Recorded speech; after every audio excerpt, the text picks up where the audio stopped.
I was lighting the last of the cinnamon candles when the laughter from downstairs began to echo up through the beams. The house had always sounded fuller this time of year, like the walls themselves remembered what December meant. Hollis Ridge Estate had hosted every holiday gathering since Henry and I built it in the spring of 1986. I used to love the way people filled it with noise and warmth. This year felt different, though I kept trying to ignore the quiet ache under my ribs. I smoothed the front of my dress. The dark green one, Henry always said, brought out the warmth in my cheeks, then took a breath and carried the serving platter toward the staircase. 20 people were already gathered in the dining room, neighbors, a couple from church, Pastor Collins and his wife, and Carolyn, who had been my friend for over 20 years. The clinking of silverware and the soft hum of conversation drifted through the hall. It all looked so normal from the doorframe, crisp white tablecloth, rosemary sprigs tucked into folded napkins, candles flickering like little stars. Ethan saw me first. My son, 38 years old, and still the boy with the gentle eyes I raised alone after Henry worked those long night shifts. He stood beside Vanessa, his wife, their heads bent together as if sharing something secret. But he didn't smile the way he used to when he saw me walk into a room. He stiffened instead. I stepped forward, ready to take my seat at the end of the table, the same place I'd sat every Christmas since before Ethan was born. The chair was empty. My place setting neatly arranged with the old silver Henry gave me on our 10th anniversary. I reached for the back of the chair. Then Ethan exploded. "Leave, you ruined everything." His voice cracked across the room like a piece of glass shattering on tile. Every conversation stopped mid-sentence. Forks paused in midair. I froze with my hand resting on the chair. I blinked at him. Sure, I had heard wrong. Ethan never raised his voice to me. Not once.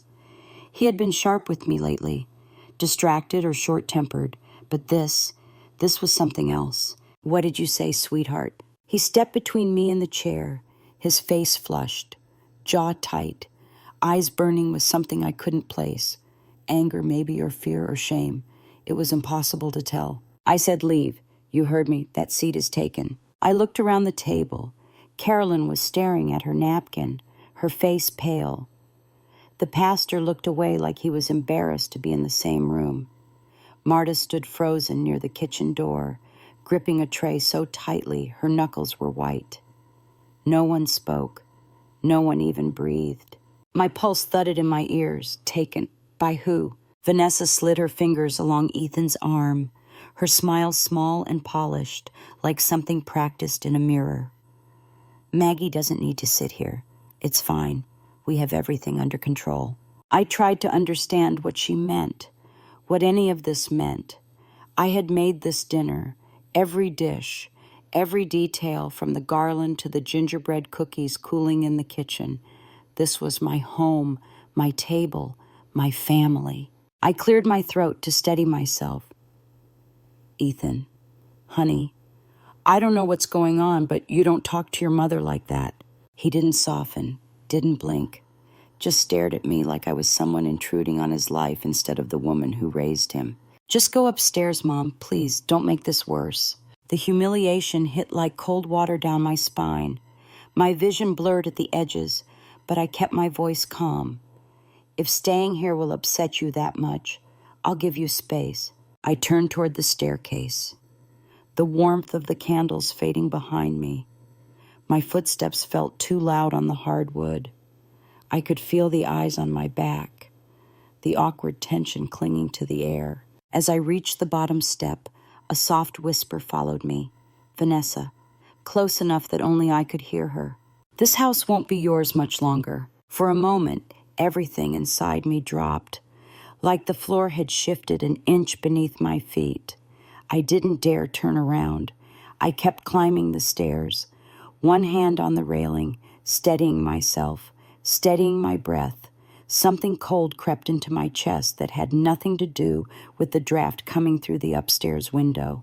By the time I reached the landing, the faint sounds of clinking glasses and forced small talk floated up from the dining room like nothing had happened, like my own son hadn't just thrown me out of my seat in front of 20 people.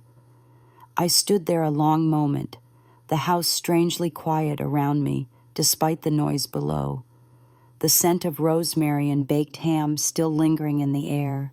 I pushed open the door to the sitting room, the one Henry and I had called the sunroom even in winter. The old piano sat by the window, gathering dust, its lid half open as if waiting for hands that hadn't played it in years. My breath trembled as I crossed the room and touched its edge. Downstairs, someone laughed too loudly, trying to cover the awkwardness. I felt the sound like a bruise. I lowered myself onto the piano bench and folded my hands in my lap. The house had never felt unfamiliar until tonight, not once in nearly 40 years, but sitting there, surrounded by memories and silence, I realized something essential had shifted, something I didn't yet have words for. I stared at the snow gathering on the window pane, the flakes drifting slowly under the porch light. A hollow ache settled beneath my ribs, not just from what Ethan had said, but from the whisper Vanessa had slipped into my ear like a poison meant only for me. "This house won't be yours much longer." I repeated the words silently, tasting the wrongness of them. I didn't know what they meant yet, but I knew they weren't just cruelty thrown in the heat of the moment. There was intent in her voice, confidence, warning, maybe even promise. And sitting there in the dim light, hands resting on a piano I hadn't touched since Henry died, I felt another feeling slip in beneath the hurt, a quiet sense that something was deeply out of place, something I hadn't seen but had been there all along, hiding in plain sight. I drew a slow breath. Outside, the snow kept falling. Downstairs, the voices blurred into a distant hum, and I stayed there, waiting for the feeling in my gut to settle into clarity, knowing somehow that tonight was only the beginning. I rested my hands on my knees and let the quiet press in around me. The house felt different tonight, as if something underneath the floorboards had shifted just enough to throw me off balance.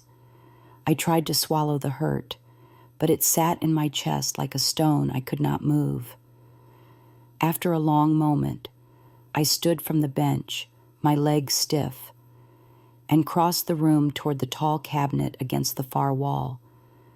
The wood was scratched from years of opening and closing, a memory of family hands that no longer touched it. I pulled the doors open, and the familiar scent of old paper and cedar rose gently into the air.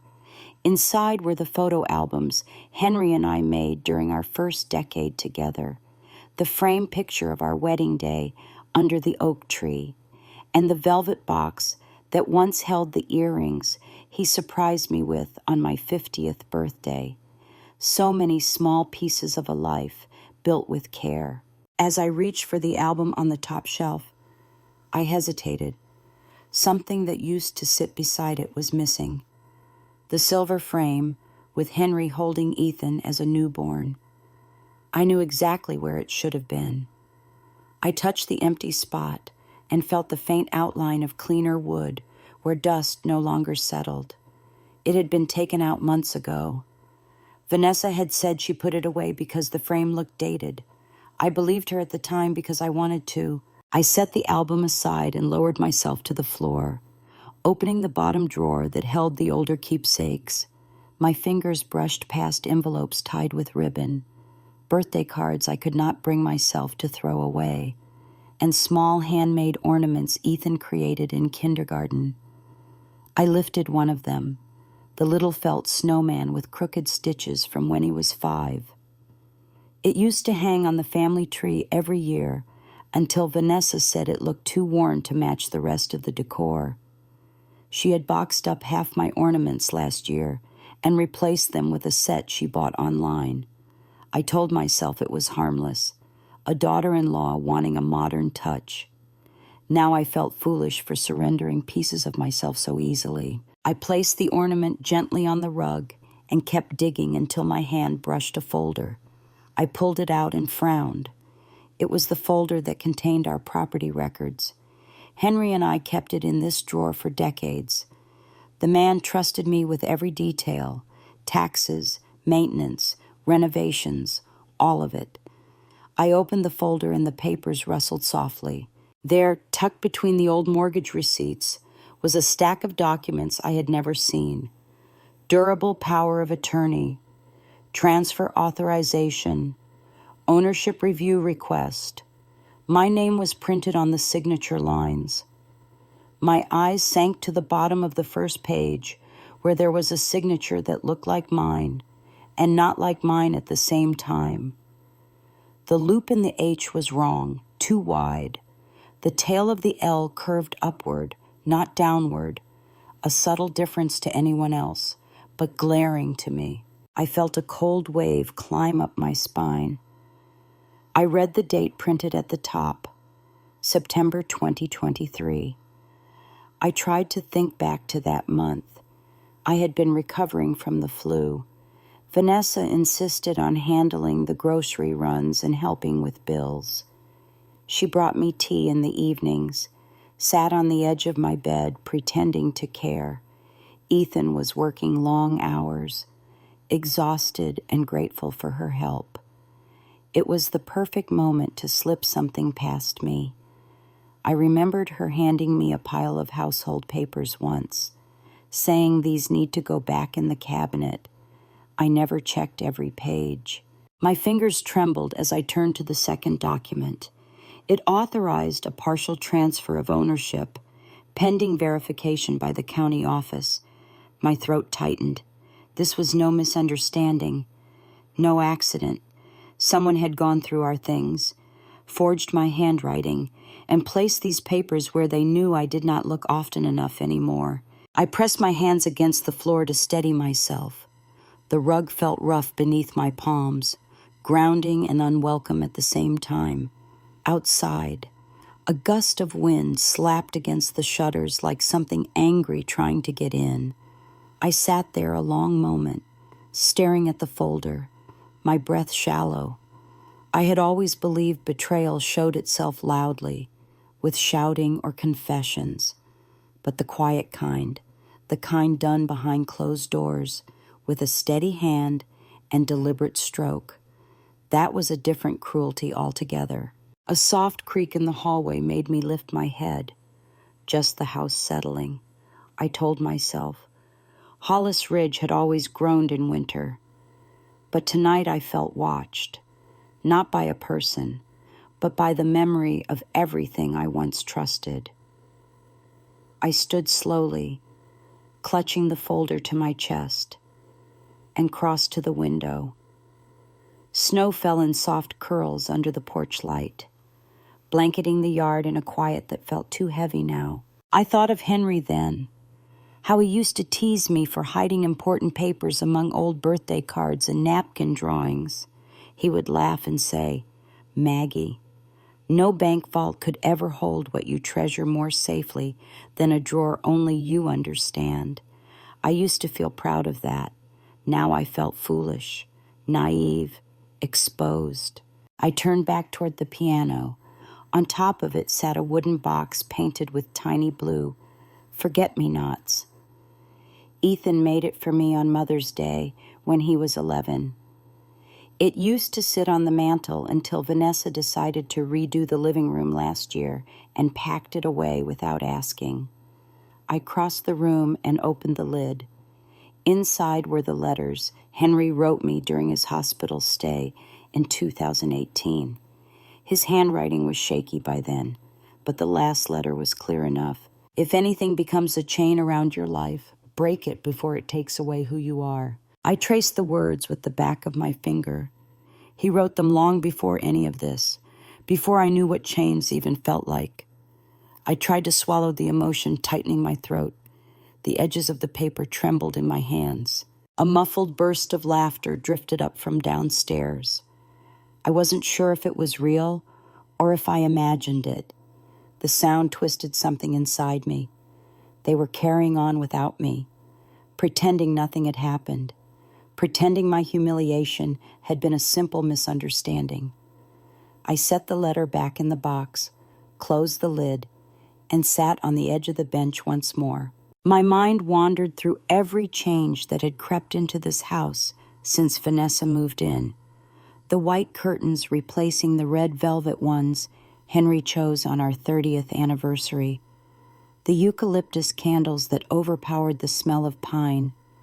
The new sofa that cost too much and meant nothing. The way Ethan had become quieter, more hesitant, more withdrawn whenever I tried to speak with him. Every piece added up now like dots in a picture I had refused to connect. I stood and walked to the cabinet one more time. I took every document from the folder and laid them across the rug, forming a timeline from the earliest date to the latest. September, October, November, all leading to tonight.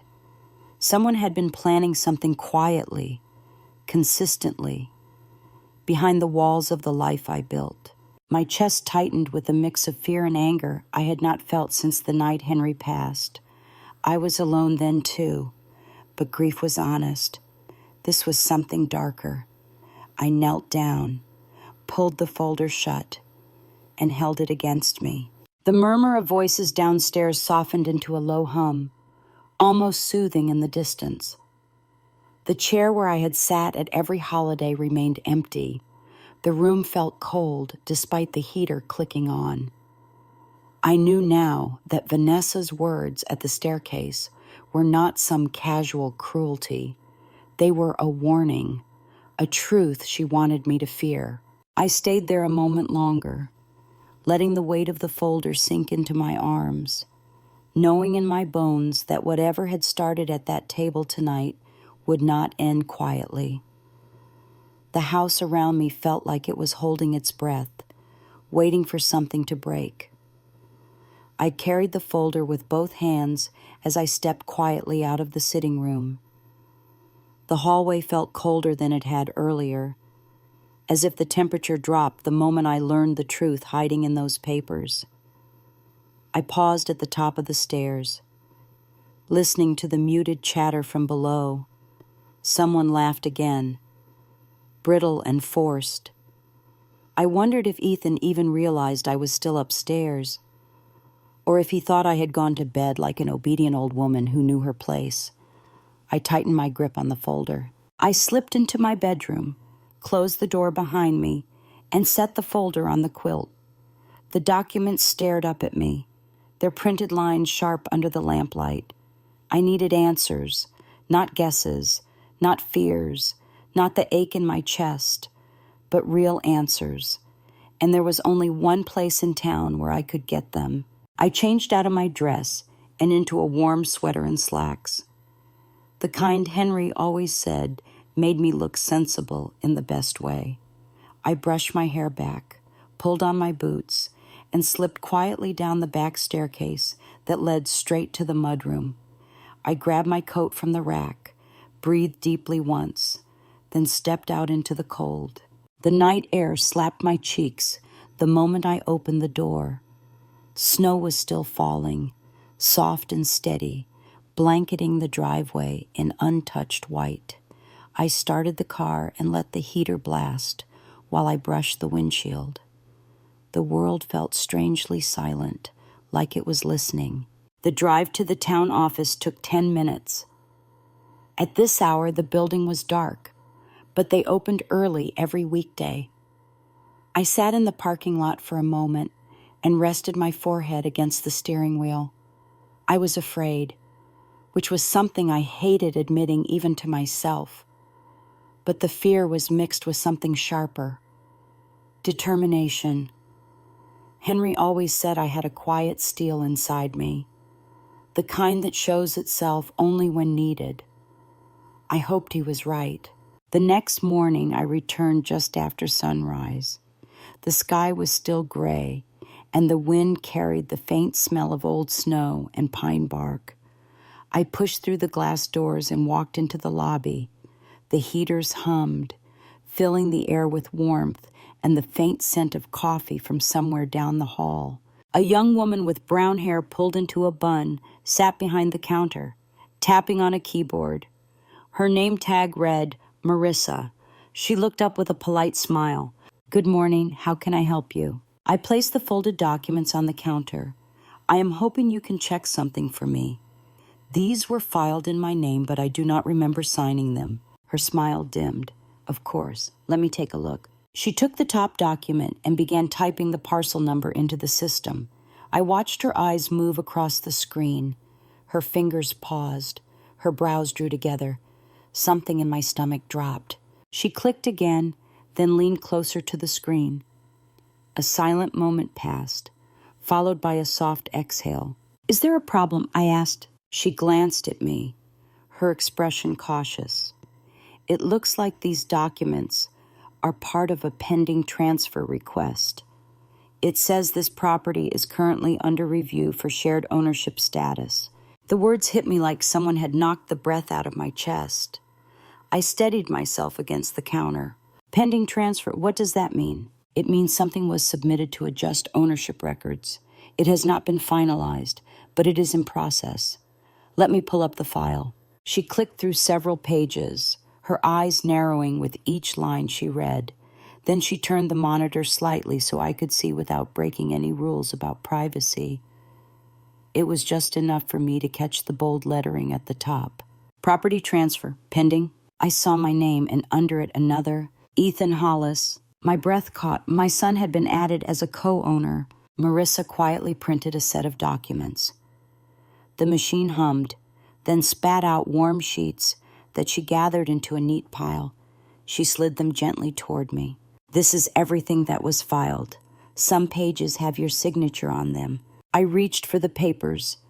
My hand shook despite how hard I tried to steady it. I scanned the signature line. The name resembled mine, the loops and angles almost right, but not right enough. My heart thudded painfully as I traced the lines with my fingertip.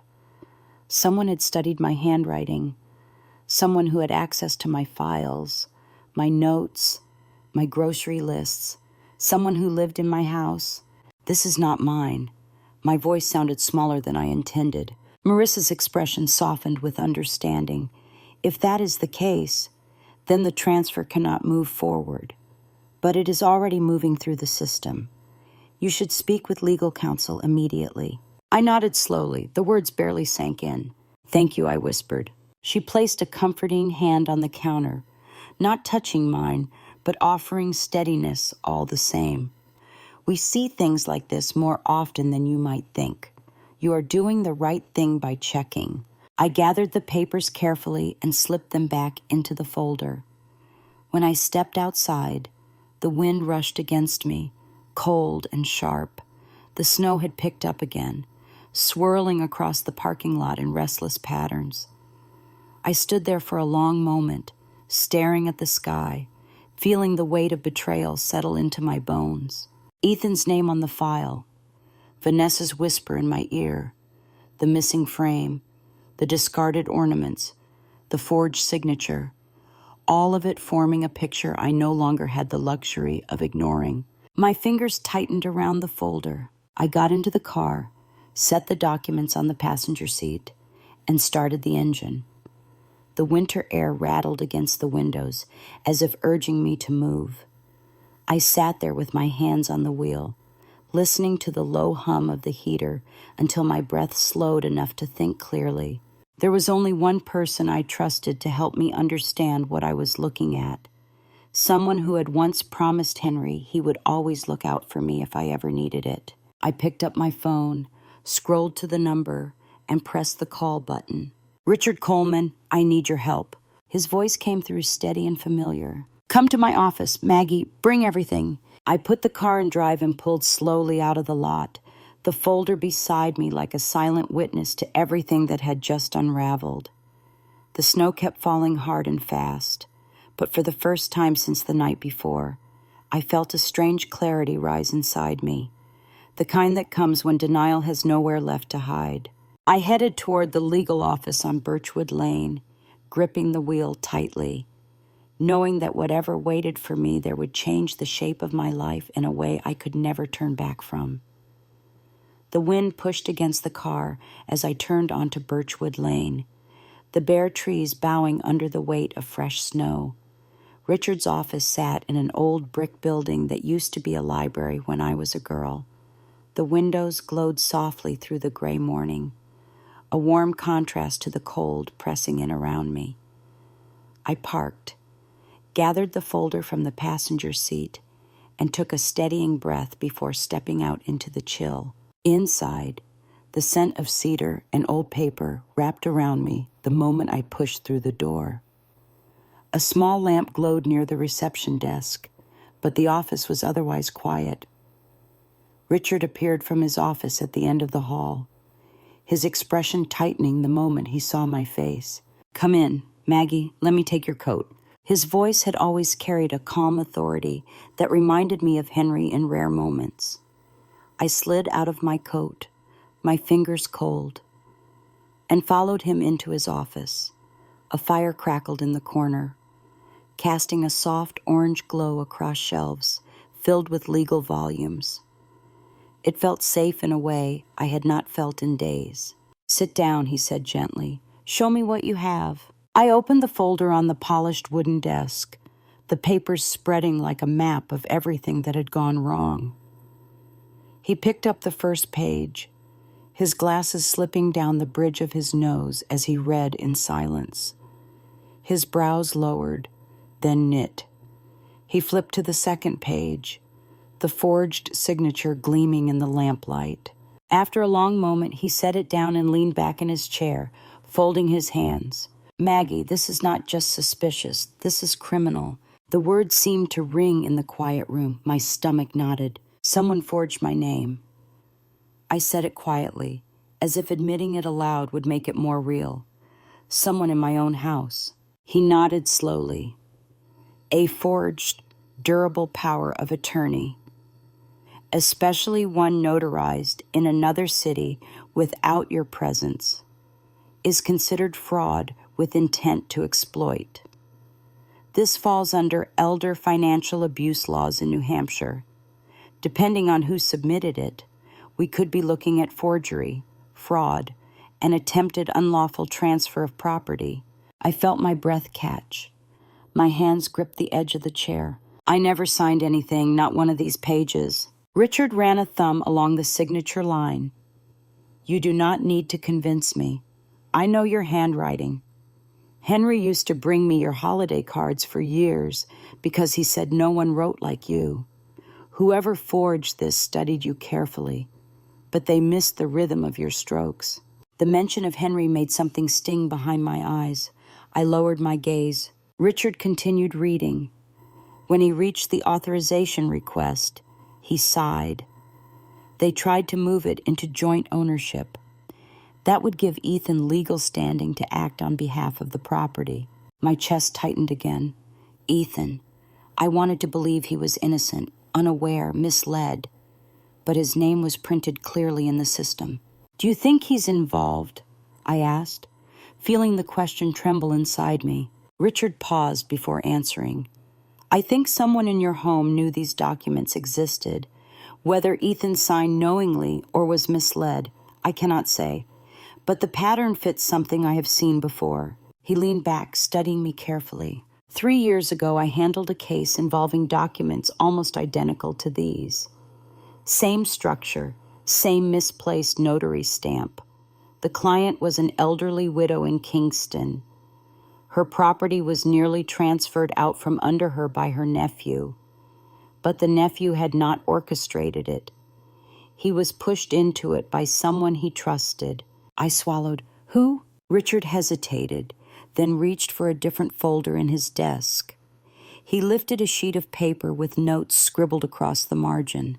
"A man named Leonard Hale. He has a way of inserting himself into families through someone hungry for financial security.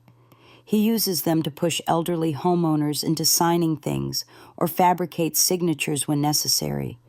He stays in the background so everything looks legitimate on the surface. The name struck me like a bell. My mind sifted through memories until it found the moment. Vanessa standing at the kitchen counter 2 months ago, whispering into her phone, saying something about meeting Leonard on Thursday. At the time, I thought she meant a contractor or a coworker. I lifted my head. "Richard, I think Vanessa knows him." His expression didn't change, but the air in the room seemed to shift. "Tell me everything you remember." I explained the phone call I overheard, the way Vanessa had been reorganizing the house, removing my belongings, the missing family photos, the way Ethan had grown distant and oddly defensive. Richard took notes, his pen moving fast. When I finished, he nodded. "This fits the pattern. Someone is making you look incompetent or forgetful, so you will not question documents placed in front of you. And someone is convincing Ethan that these are routine changes or necessary for financial planning." My heart pounded. Ethan would never do this to me unless someone had been twisting the truth for a very long time. Richard closed the folder and pressed his palms together. "Here is what we need to do. First, we notify the county registrar that these signatures are disputed. That will pause the transfer process. Second, I want you to secure every important document you have in this house. Anything that carries your signature or personal information. I also want you to avoid signing anything, no matter how small, until we are finished." I nodded, swallowing against the lump in my throat. "Third, and this part is important, you need to protect yourself legally. I recommend filing an affidavit of non-consent, stating that you did not sign these documents or authorize any transfer. That will protect you from further attempts." The room felt too small to contain the weight of everything he was saying. I pressed a hand to my chest, trying to slow my breathing. Richard leaned forward. "There is something else. Maggie, you are not alone in this. These people who do this, they count on silence and shame. They count on victims being too embarrassed to speak up. You are already ahead of where many people are when they discover this." I stared at the fireplace for a moment. The flames flickered softly, casting small shadows on the walls. I wished Henry were here, wished he could tell me this was just a misunderstanding. But the truth had already settled too deep. Richard checked the documents once more. "I will contact an investigator I trust. But before we proceed, I need to ask one more question. Have you noticed anyone trying to evaluate your memory or suggest you are becoming forgetful?" A chill slid through me. Vanessa had said something to Ethan just last month when she thought I couldn't hear. She forgets things all the time now. It is getting concerning. She had laughed lightly after, as if it were harmless teasing. I closed my eyes. Yes, she has been planting the idea for months. Richard exhaled through his nose. "Then we need to move faster than I thought." I looked at him, fear and resolve mixing in my chest. "What happens now?" He placed his hand lightly on the stack of forged documents. "Now we build a case," he said, "and we stop this before anything else is taken from you." The words settled into me, solid and unshakable. The snow outside had thickened, swirling under the gray sky like a warning. I gathered the folder, feeling both heavier and steadier at the same time. As I stepped back into the cold, I knew one thing with absolute certainty. Whatever had begun inside my home was much larger than I could have imagined, and it was only moving deeper. Snowflakes clung to my windshield as I drove home, melting into thin streaks under the wipers. Richard's words echoed in my mind, each one heavy enough to anchor my breath.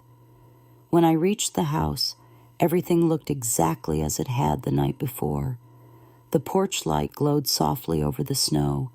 The wreath still hung on the front door. And for a brief moment, I wished I could pretend nothing inside had changed. But I stepped inside knowing better. The house smelled faintly of rosemary and dish soap. Someone had cleaned up after the dinner, though I doubted it was Ethan or Vanessa. My boots left small patches of melted snow on the hardwood as I walked through the foyer and up the stairs. The folder pressed against my side beneath my coat, reminding me with every step that the world I trusted was no longer intact. I entered my sitting room and shut the door quietly.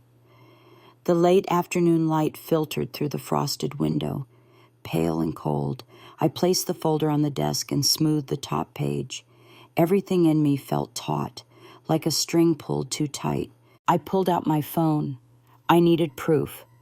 Real proof. Not just suspicions or forged documents, or the way Vanessa looked at me with that practiced smile. Richard had said that patterns matter, words matter, intent matters. As I sat there, the house grew quiet again, too quiet. Then faintly, underneath the silence, I heard voices. They drifted up from the hallway, not quite arguing, but sharp enough to raise the hair on my arms. I stood and moved toward the door, careful not to let the old floorboards creak. I walked down the hall and stopped near Ethan and Vanessa's bedroom. Their voices carried through the crack at the bottom of the door. My breath caught.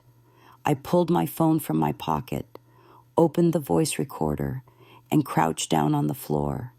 The cold wood pressed through the knees of my pants. I held the phone close to the gap under the door. The first voice I heard was Vanessa's, clipped and irritated. I could picture her pacing with her hands slicing through the air. We need the loan for the spa. Pure Glow approved the $620, but we cannot get anything until the house is locked in. Ethan's voice followed, softer, strained. I am trying, Ness, but she keeps asking questions. She has been on edge since the holidays. On edge. The words stabbed like needles. I pressed the phone closer. Vanessa scoffed. She is confused half the time. You said so yourself. She barely remembers things. That was a lie, and I knew it. Even if Ethan had said it, he would not have meant it. Vanessa was planting these ideas the same way she had planted everything else. Slowly, deliberately. Then she added, if she slips in front of the evaluator tomorrow, we can move forward faster. Use that. Keep her tired. Keep her stressed. She will sign anything if you sound caring. My breath froze in my throat. The evaluator. They were preparing to have someone test my memory. Ethan hesitated. I do not know. It feels wrong. Mom has always taken care of us, even when she was grieving. Vanessa cut him off. If you ever want this spa and a future that is not drowning in debt, you need that loan. Leonard said the house is perfect collateral. All you have to do is keep her calm enough to sign. There it was. Leonard. Again. Not a coincidence, not a misunderstanding, not a harmless acquaintance. I slid my palm across the floor to steady myself.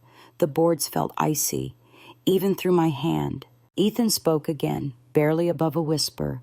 But what if she finds out? Vanessa's tone sharpened like a blade. She will not. She trusts you. And even if she suspects something, it will be too late by then. I felt something inside me rise. Not anger, exactly. Something colder, steadier. Something like resolve tightening around my ribs. The conversation continued, their voices low and tense. Vanessa outlined how they would present the loan as a simple renovation plan. Ethan would reassure me. Vanessa would explain the spa would help both families. They would make it sound helpful, necessary, harmless. Then Vanessa added a detail that made my skin crawl. Once the house is in your name, we can refinance everything. Leonard thinks we can clear the SUV and my credit cards within a month. Then we move forward with the spa. Simple. My mother's house, simple. I pressed my lips together to keep from making a sound. The plan went deeper than I imagined. This was not an impulsive idea.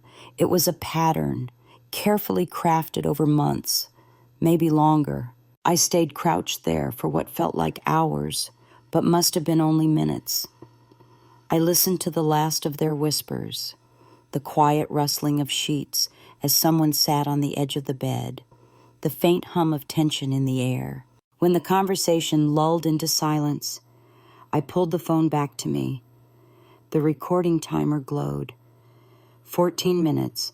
14 minutes of truth that no charm or lie or pretty smile could erase. I stood slowly, my legs trembling, and walked back to my room. Once inside, I shut the door and leaned against it, letting the quiet settle. The phone felt heavy in my hand.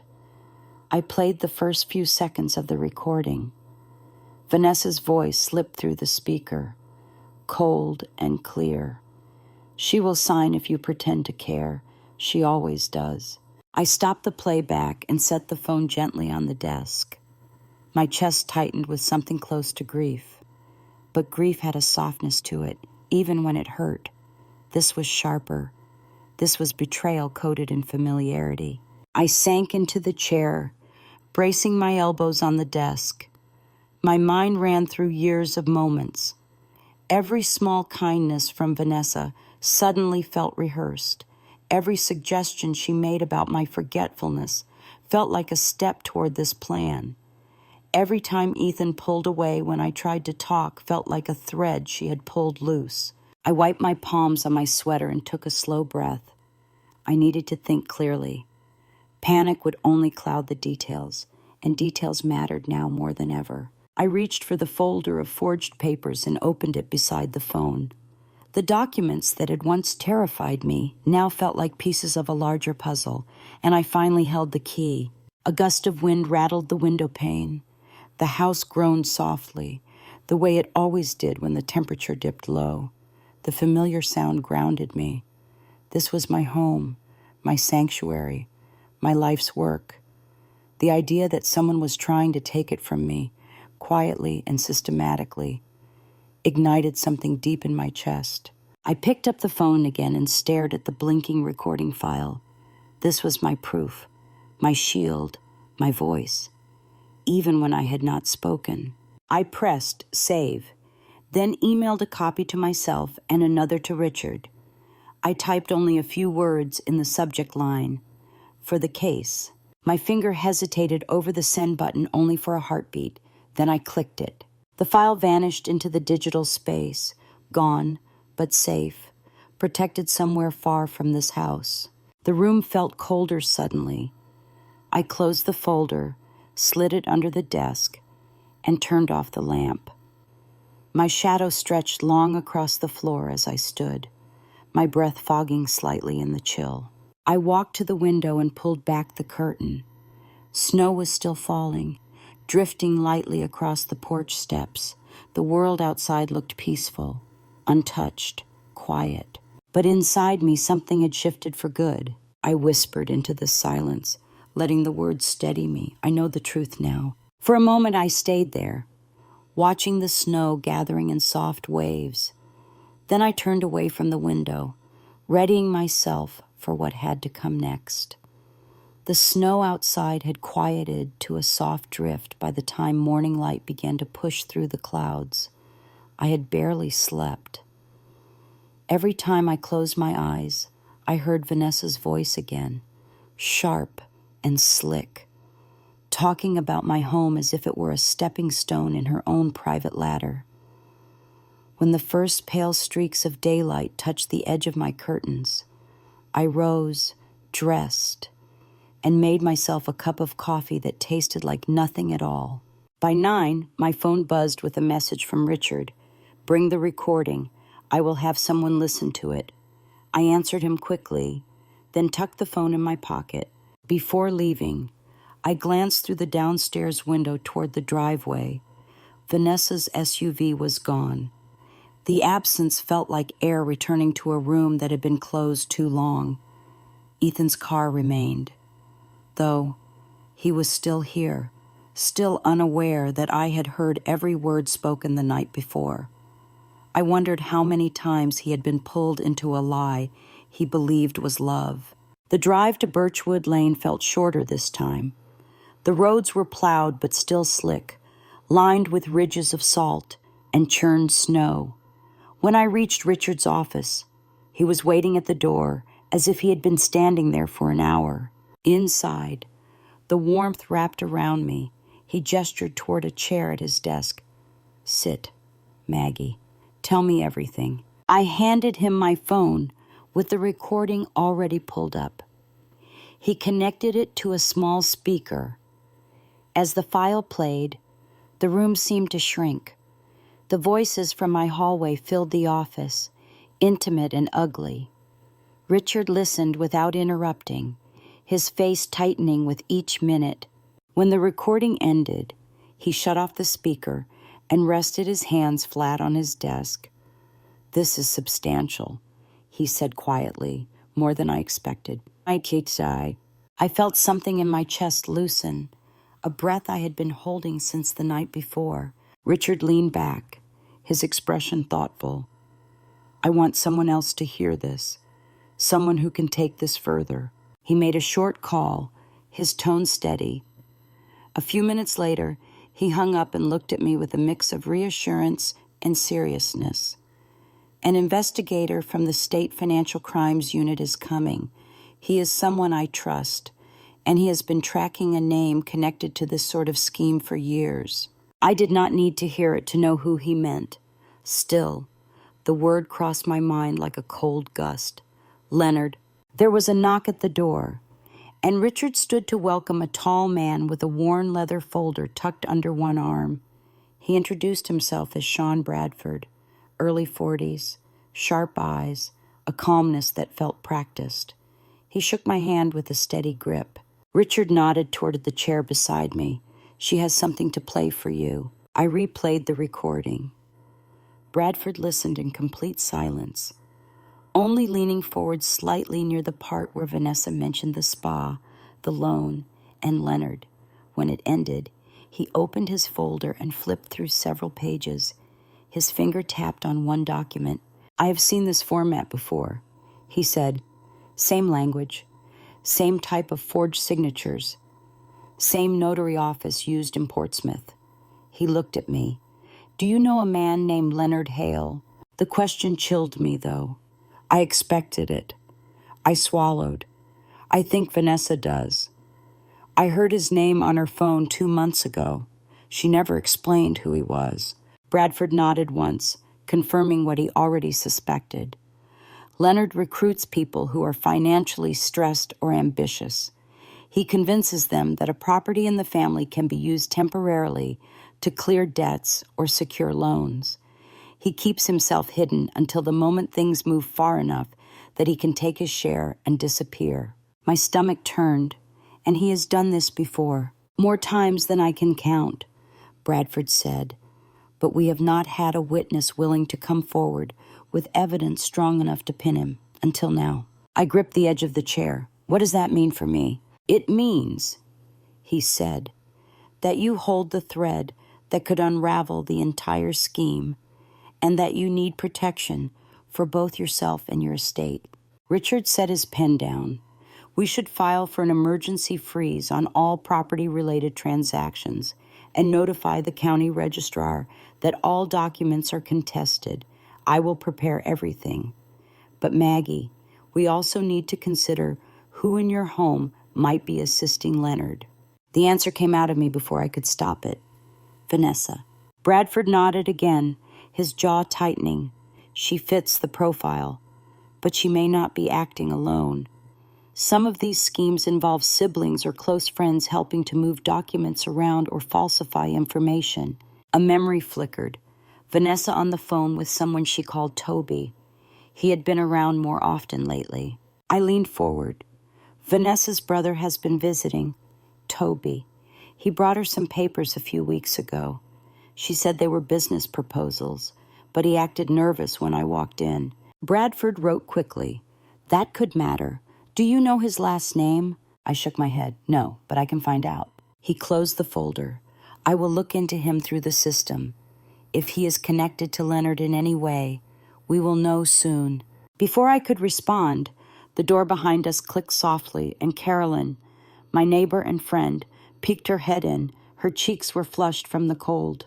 "I am so sorry to barge in," she said breathlessly, "but I got your message. I came right away." I stood to greet her. "Thank you for coming." She hugged me tightly, then looked between Richard and Bradford. "I said I would help in any way I can.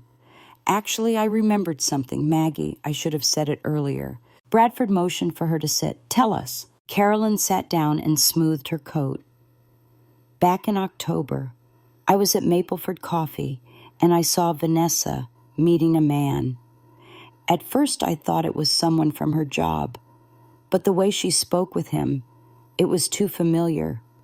She kept glancing over her shoulder. Later, when I asked her casually who he was, she brushed me off. I did not think much of it until you called me this morning." My pulse quickened.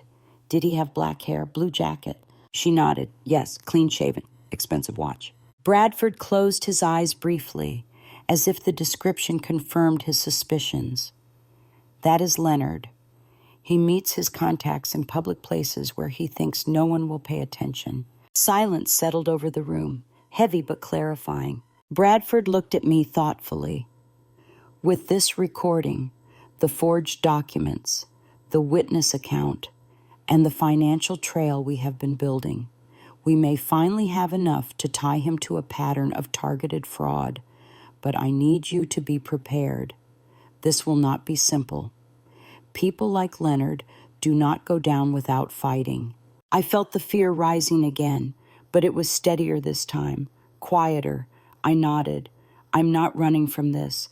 Not anymore." Bradford held my gaze a moment longer, then closed his folder.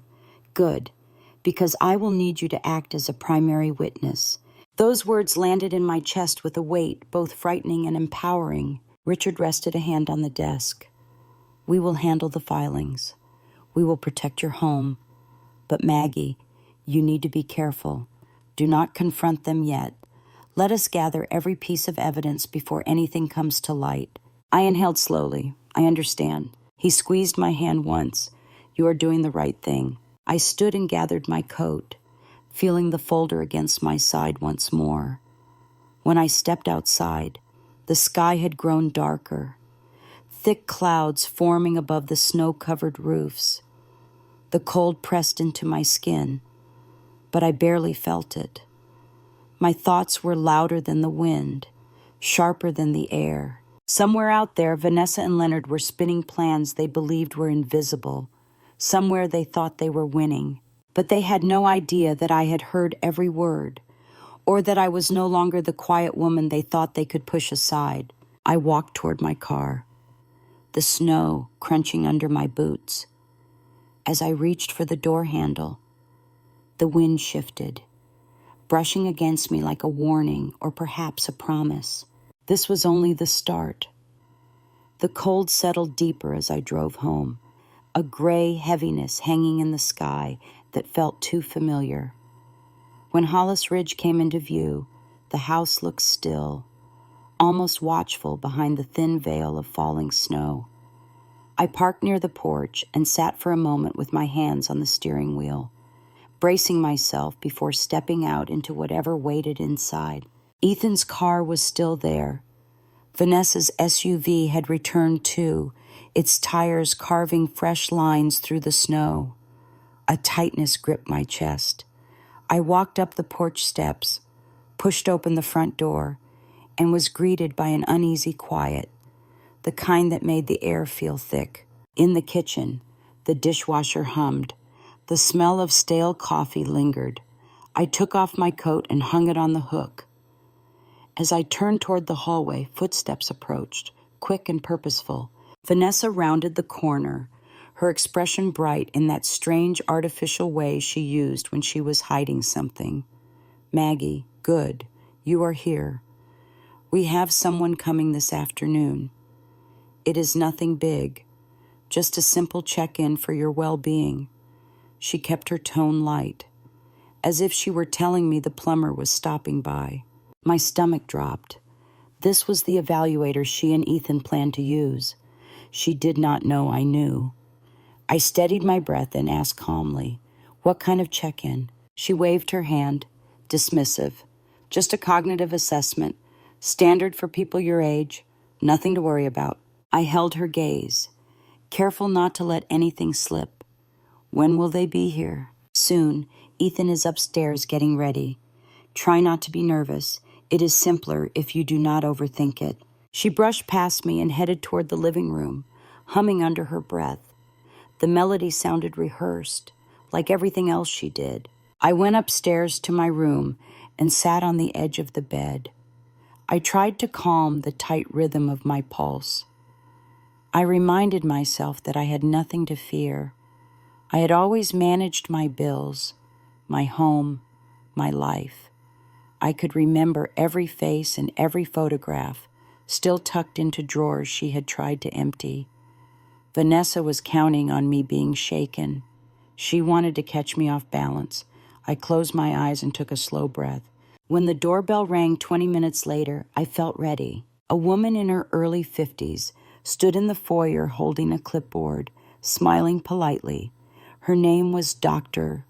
Elaine Porter, a licensed cognitive evaluator from a clinic in Concord. She seemed unaware of the tension in the air, or perhaps she had seen it many times before. "Thank you for agreeing to meet with me," she said gently. "These assessments are designed to be conversational and relaxed." Vanessa hovered close by, too close, like a shadow waiting to catch a mistake.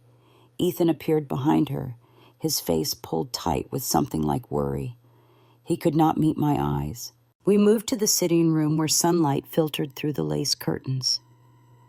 Dr. Porter sat across from me with her clipboard resting on her knee.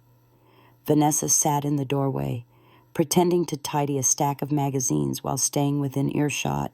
Dr. Porter began with questions about the date, the season, the name of the town we were in. I answered without hesitation.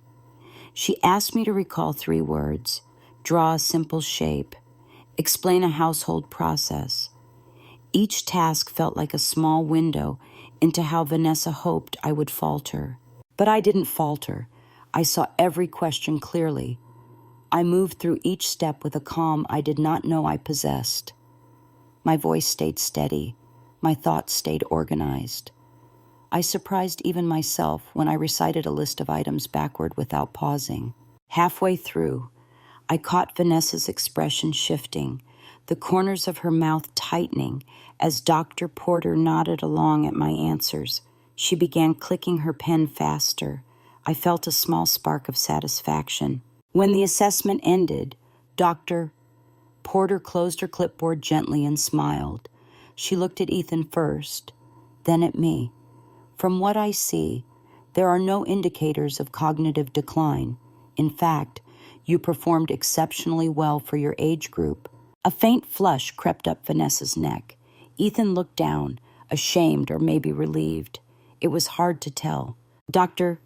Porter stood, thanked me again, and made her way to the door. Vanessa followed her out, her tone suddenly sharp as she asked unnecessary questions about the process. I stayed seated until the door closed behind them. A moment later, Vanessa returned. Her face strained. She snapped a dish towel onto the counter. "You made that harder than it had to be." I met her eyes calmly. I only answered the questions. She moved closer, her voice dropping. "You always play the victim, Maggie, always so helpless." I did not respond. I refused to give her the reaction she wanted. Her jaw tightened, and she threw the towel aside as if it offended her. The kitchen door creaked, and Marta stepped inside carrying a basket of folded laundry. She froze when she saw the tension. Vanessa brushed past her, muttering under her breath, then stormed toward the hallway. Marta set the basket down and looked at me with worried eyes. "Senora, I should tell you something." She hesitated, as if choosing her words. "When I was cleaning the guest room earlier, I found a wine glass on the nightstand and a bottle behind the curtain, half empty." She made sure her voice stayed low. I think she forgot to hide it properly. My breath caught. Vanessa had told Ethan she could not drink because she was trying for a baby.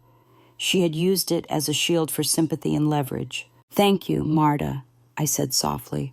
You did the right thing telling me."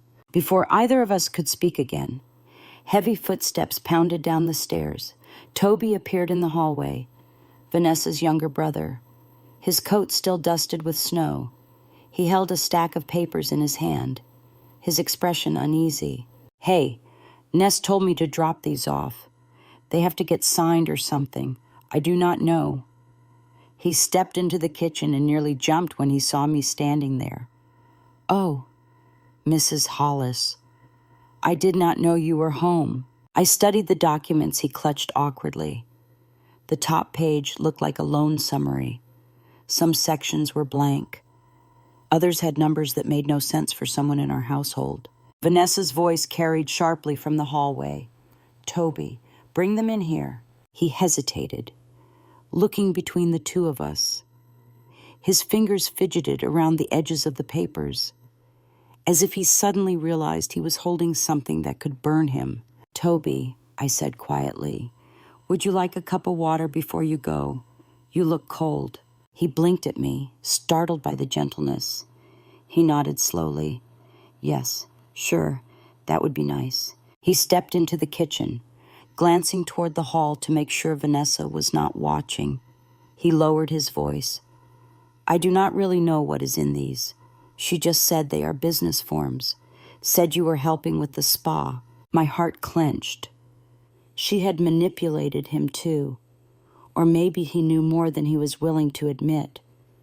His eyes darted nervously toward the hallway again.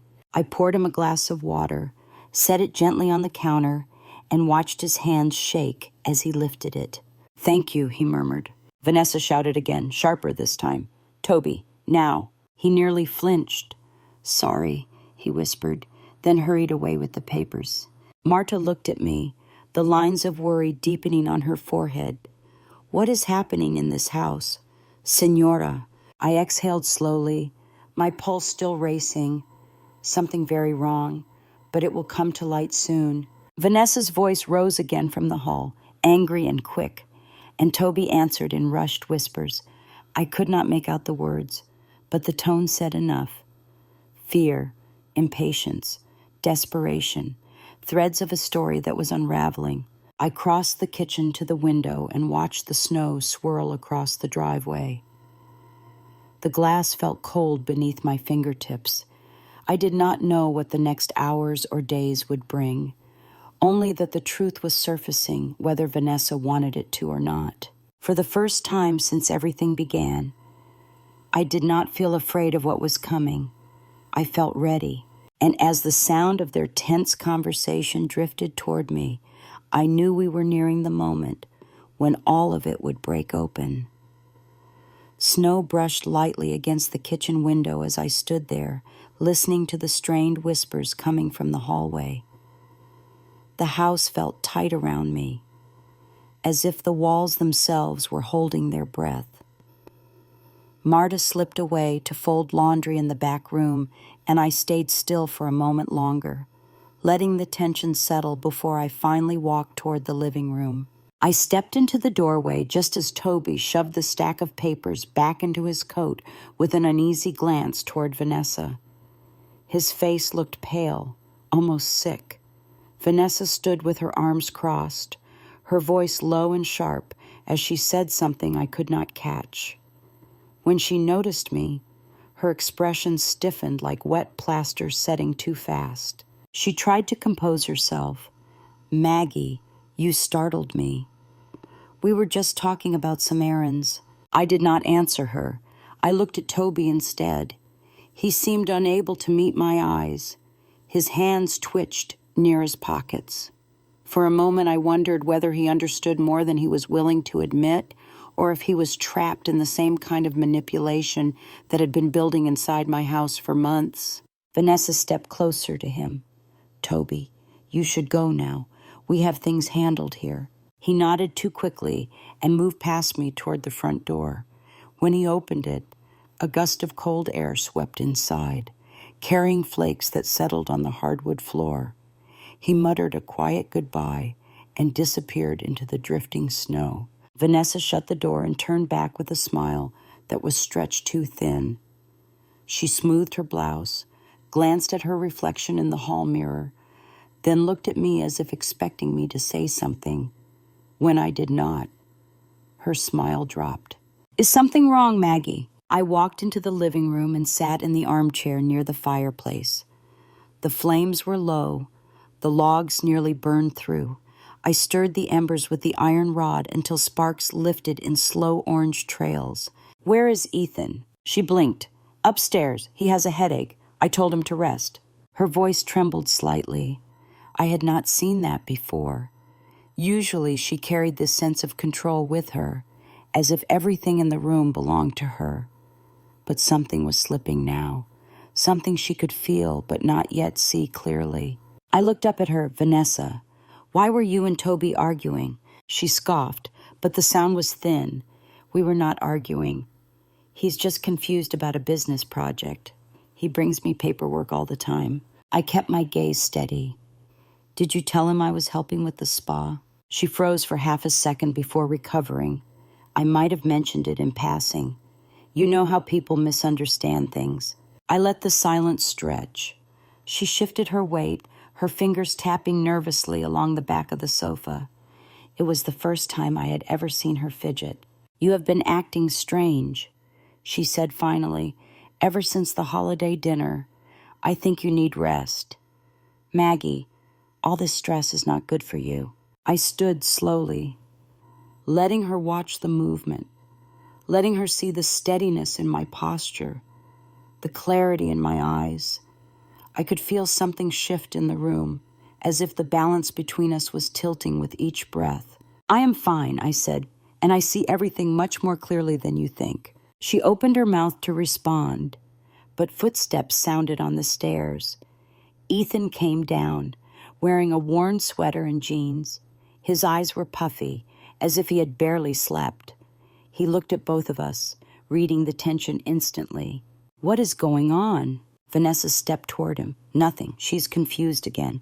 I watched the flicker of discomfort cross his face. He looked at me, maybe expecting another argument, maybe hoping for one so he could retreat into silence. Instead, I said calmly, "Ethan, I would like to talk with you, alone." Vanessa bristled. "He does not need to entertain this. We have plans." Ethan hesitated. He rubbed his forehead, then nodded. "Vanessa, give us a minute." She stared at him as if he had betrayed her. Her voice rose. "We do not have time for this." Ethan exhaled heavily. "Vanessa, please." She stared at him for another long moment, then spun on her heel and left the room. The sound of her boots echoed down the hallway before her door slammed shut. When she was gone, Ethan sank into the chair across from me. He looked older than he had last week, weighed down by something he had allowed to grow too large. "Mom," she said, "the evaluation went fine. Did it?" I nodded. "It did. The doctor said I performed exceptionally well." He blinked, something like relief sweeping through him, then shame. "I am so sorry. I should not have let her arrange that. I did not know how to stop it. She convinced me it was for the best." I watched him, my heart a mix of sadness and quiet resolve. "Ethan, she is not doing any of this for your best. She is doing it for her agenda, and possibly someone else's." He lifted his eyes. "Someone else?" I decided not to reveal everything yet, not until the investigators had every piece they needed. But I let him see enough. "I know about Leonard. I know about the spa loan. I know about the forged documents." His face drained of color. "Mom, what are you talking about? I never signed anything like that." I leaned forward, lowering my voice. "I know, but she did, and she used your name." He stared at me with wide eyes, and for the first time since this entire ordeal began, I saw truth breaking through, a crack forming in the fog he had been living in. I felt a small tremor run through him. She told me it was a financial planning idea, something to help us, something temporary. I shook my head slowly. It was never temporary. It was never about helping you, or me, or this house. He swallowed hard, his hands trembling. "I do not understand why she would do this." "Because she sees people as assets, not family. She sees homes as stepping stones, and she sees your name as currency. The room grew quiet, broken only by the faint hiss of the fire. Ethan sat back, staring into the flames as if searching for something he had lost years ago. I spoke softly. I need you to stay calm. Things are moving now, and before long, everything will surface. You need to be ready for it. He nodded slowly. Mom, I never meant for any of this. I thought I was building a life with her. I thought she cared. I reached across the small space and placed my hand over his. You can still rebuild your life, Ethan, but you must open your eyes. Not tomorrow, not next week. Now. A long breath left him, shaky and quiet. He closed his eyes for a moment, then opened them with a clarity that had been missing for too long. You are right. We sat like that for several minutes, the fire crackling softly, the house settling around us with small pops from the wooden beams. I could sense something shifting upstairs, too, a restlessness in the floorboards. Maybe Vanessa had overheard part of the conversation. Maybe she felt the ground beginning to give under her feet. Outside, the snowfall thickened again, coating the driveway in a fresh layer of white. I stood and drew the curtains back to watch it. The cold light made the room feel sharper, more defined. Ethan joined me at the window. He stood quietly beside me, shoulders slightly hunched. After a moment, he whispered, "What happens next?" I looked out at the falling snow and felt the weight of everything still ahead. The lies, the paperwork, the confrontation that would come when the truth finally reached her. "What happens next," I said softly, "is that everything that was hidden starts coming into the light." And as if on cue, a shadow moved at the top of the stairs. The faint rustle of fabric, someone listening, someone waiting. The house felt ready to crack open. A faint shift in the shadows at the top of the stairs told me someone had been listening much longer than they wanted us to know. Ethan noticed it too. His shoulders tensed, and he stepped back from the window, as if the entire house had grown ears. The floorboard near the landing creaked softly, followed by the light scrape of someone retreating down the hallway. A bedroom door clicked shut. Neither of us said a word for several seconds. Ethan rubbed the back of his neck, his voice barely above a whisper. She heard us. I kept my eyes on the staircase. She might have, or she might have only caught a few words. Either way, things will move quickly now. He exhaled shakily and went to sit on the edge of the sofa. I stayed near the window for a moment longer, watching the snow drift sideways across the yard. The storm was building again. A quiet but relentless blanket pushing across Hollis Ridge. It felt fitting. I turned back toward my son. His hands were clasped, fingers tight, knuckles pale. He looked exhausted, as if all the hope he had held for his marriage was sliding away inch by inch. "Ethan," I said gently, "you need to be ready for her reaction. It will not be calm. It will not be kind." He lifted his eyes. "Mom, I do not even know who she is anymore." The sound of a door opening upstairs cut through the room like a blade. Quick footsteps followed, sharp and hurried. Vanessa appeared at the top of the staircase, her expression tight and controlled. She was holding her phone in one hand, gripping it as if it were the only solid thing left in her world. She descended the stairs slowly at first, then quicker once she saw we were watching. She reached the bottom step and stopped, her eyes locking on Ethan's. There was no softness there, only calculation. "We need to talk," she said, "right now." Ethan did not move. "About what?" Vanessa's gaze flicked to me, then back to him. Her mouth tightened. "About loyalty, and about people sticking their noses where they do not belong." I felt the insult land softly in the room, but I did not respond. If she wanted a reaction, she would not get it from me. Ethan stood slowly, his eyes narrowing slightly. "Speak plainly, Vanessa." She stepped closer, lowering her voice as if she were delivering a threat wrapped in silk. I know she is trying to poison you against me. I heard enough of your little conversation to understand that. You understand nothing, Ethan said. Her hand twitched around her phone. Oh, I understand plenty. She wants this house. She wants control. And she is twisting everything to make you doubt me. I stepped forward a little, but Ethan lifted a hand, stopping me gently. Mom, let me handle this. Vanessa turned her attention fully on him. Her face was sharp with panic she was trying to hide, her voice shaking under the surface. You promised me we would build something together. You said we were a team. I did, Ethan said. But a team does not hide loan papers, or lie about who they are meeting, or push my mother into cognitive testing she does not need. Vanessa's eyes widened, then narrowed to thin slits. She looked at him as if trying to determine whether she still had a grip on him. When she saw she didn't, her expression cracked. You are making a mistake, she said, her voice trembling wildly. You have no idea what you are walking into. And you do, Ethan asked. Her answer did not come. Instead, she pressed her lips together and took a single step back, as if bracing herself. She opened her phone, typed something quickly, and slipped it into her pocket. Enough, she said. I'm done trying to explain anything to you. She turned sharply and headed toward the back hallway. Ethan called her name once, but she did not stop. A moment later, the door to the guest room slammed so hard it rattled the frames on the wall. Silence settled in again, heavy, uncertain, waiting. Ethan let out a long, slow breath and sank back onto the sofa.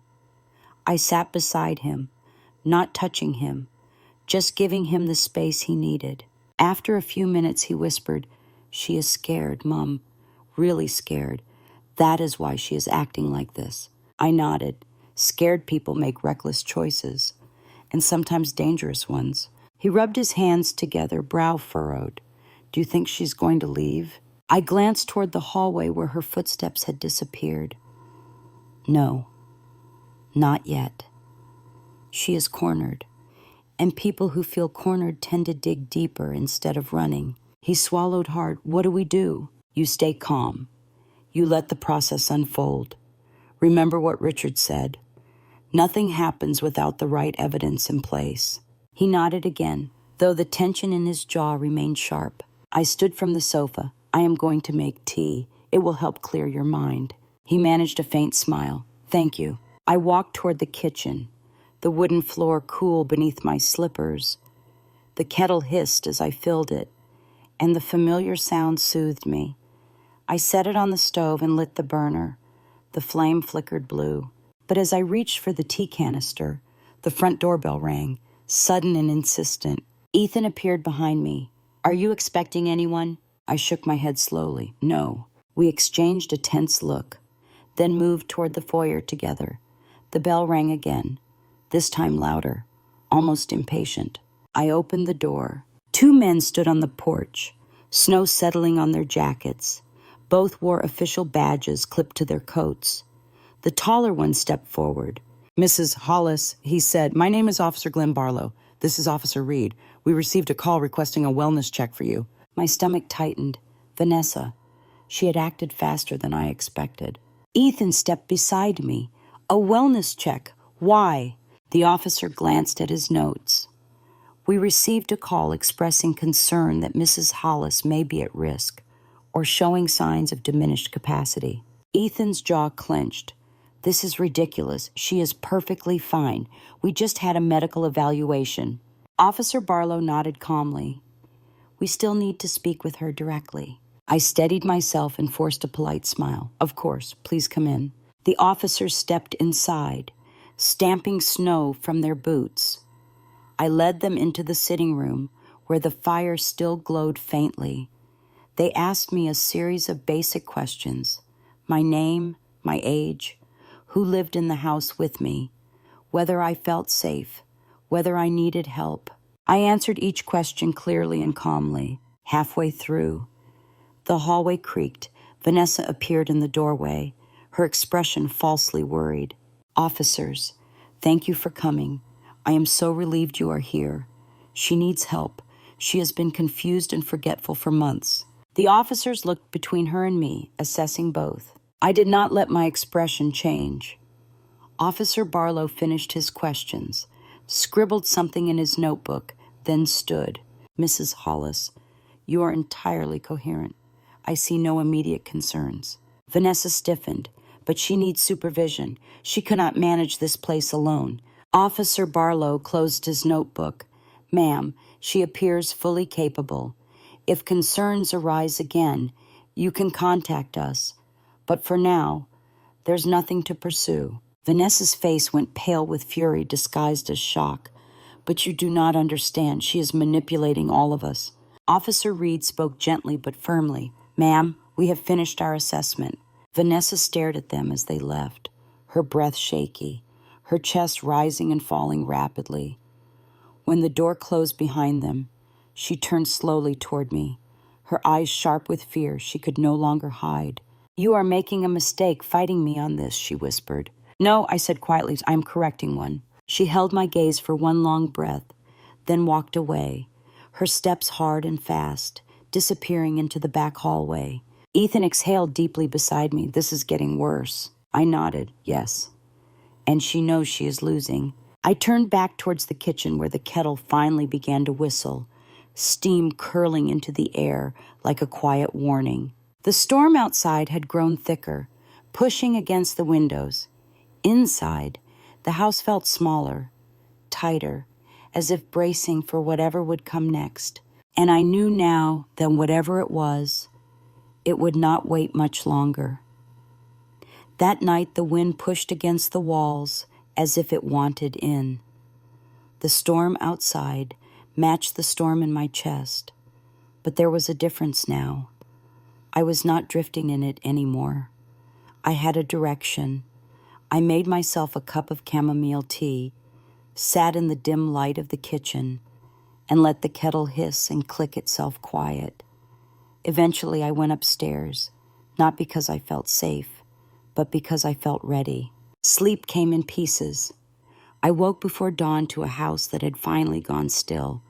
No doors slamming, no hurried calls in the hallway, just the low hum of the furnace and the faint rattle of ice on the window. My phone buzzed on the nightstand. Richard's name glowed on the screen. He told me there would be an emergency hearing that morning. The county registrar had flagged the disputed documents. Bradford had forwarded the recording and Carolyn's account along with preliminary findings about Leonard. The judge was willing to listen. Richard asked if I could come into town. I was already sitting up before he finished. The sky was a flat, pale gray when I drove into Mapleford. Dirty plow lines cut along the sides of the roads, and the courthouse rose up at the end of Main Street, stern and square and oddly comforting. It smelled like old carpets and paper when I walked inside. We sat in a small hearing room, not the big courtroom, just a space with a long table, a raised desk for the judge, and rows of chairs that sat mostly empty. Richard placed our folder in front of him with the care of a man setting down something alive. Bradford sat behind us, quiet, steady. The judge leafed through the documents, asked a few questions, listened to a short section of the recording through a set of headphones. I watched his face as Vanessa's voice filled his ears, flat and confident as she discussed my home like a spreadsheet. When he finished, he set the headphones down and folded his hands. He spoke in measured words, but the meaning was clear enough.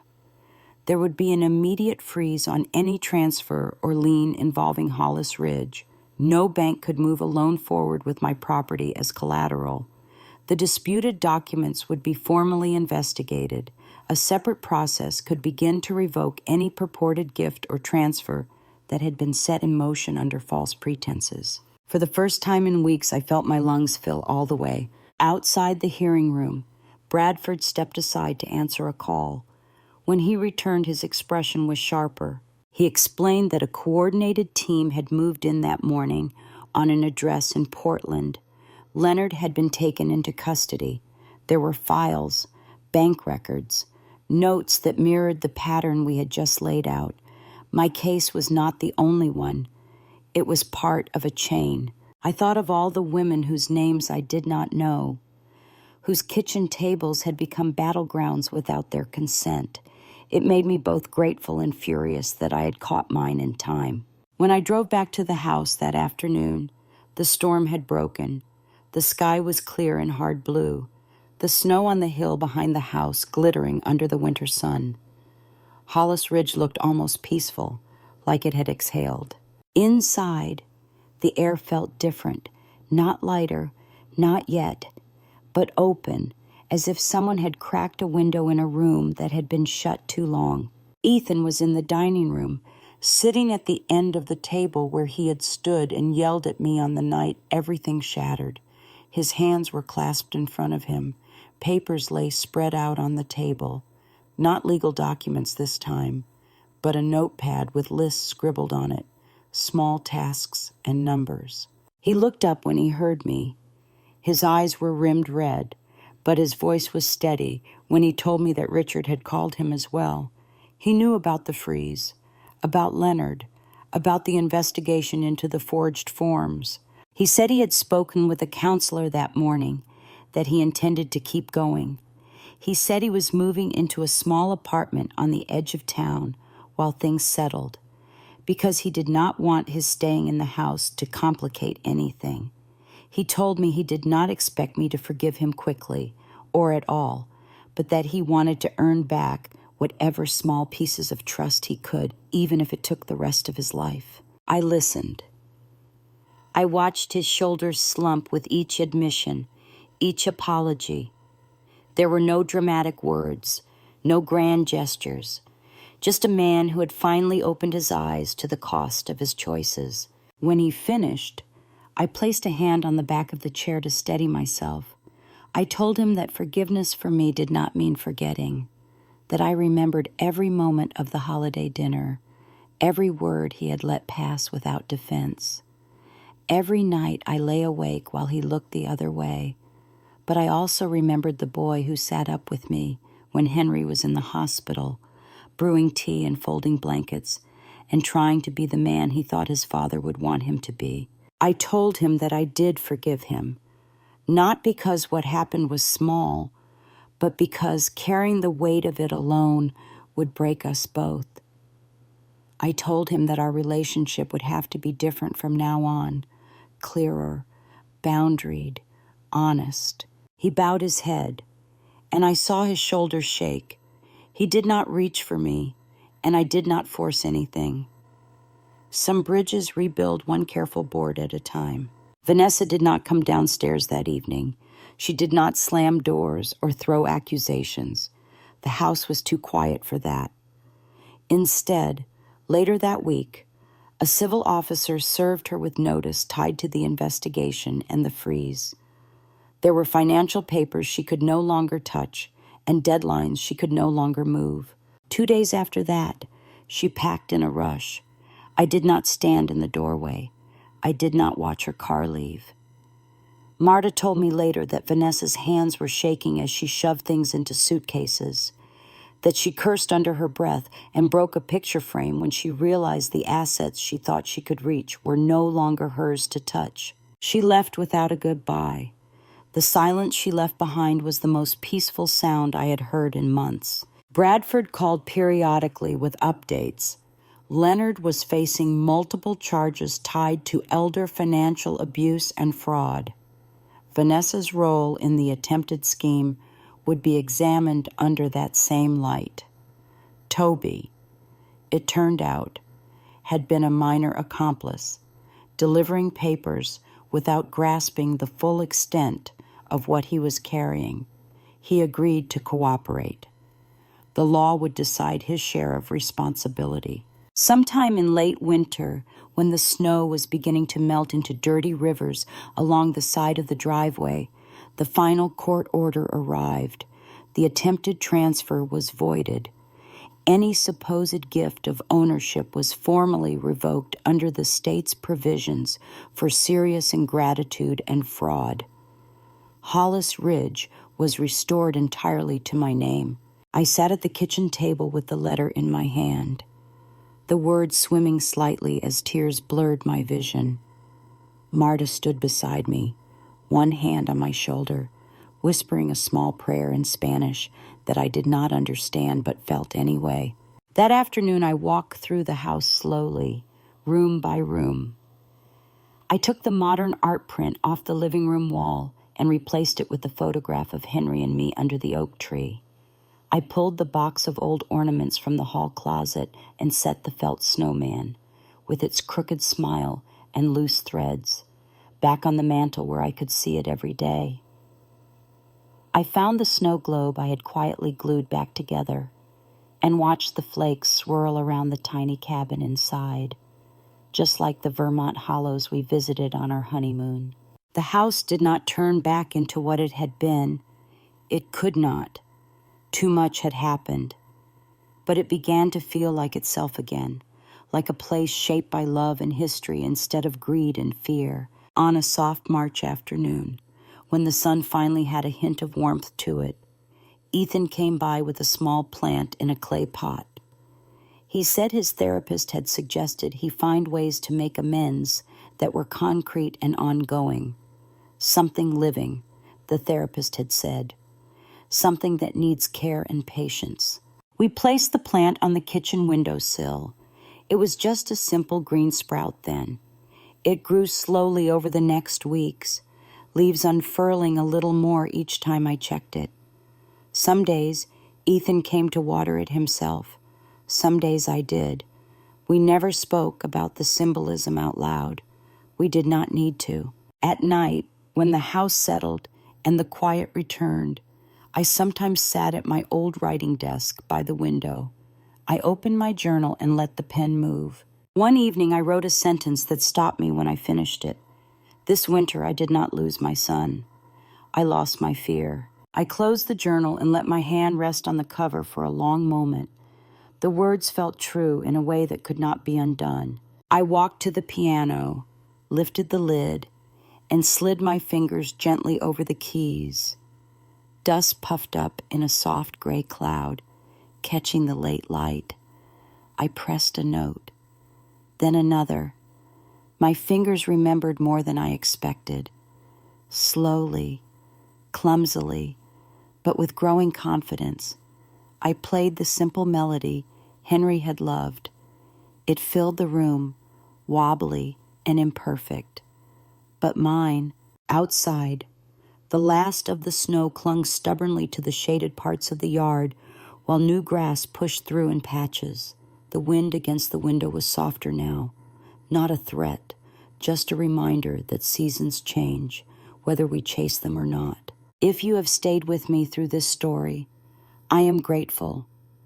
There are so many of us who have been underestimated, pushed aside, or treated like our lives are background to someone else's ambition. If my voice has meant something to you, if this journey from fear to clarity has touched a place in your own life, I hope you will stay and listen to more. Share your thoughts, your questions, your own quiet victories. There are many stories left to tell about women who refuse to disappear, and I would be honored to have you beside me for the next one.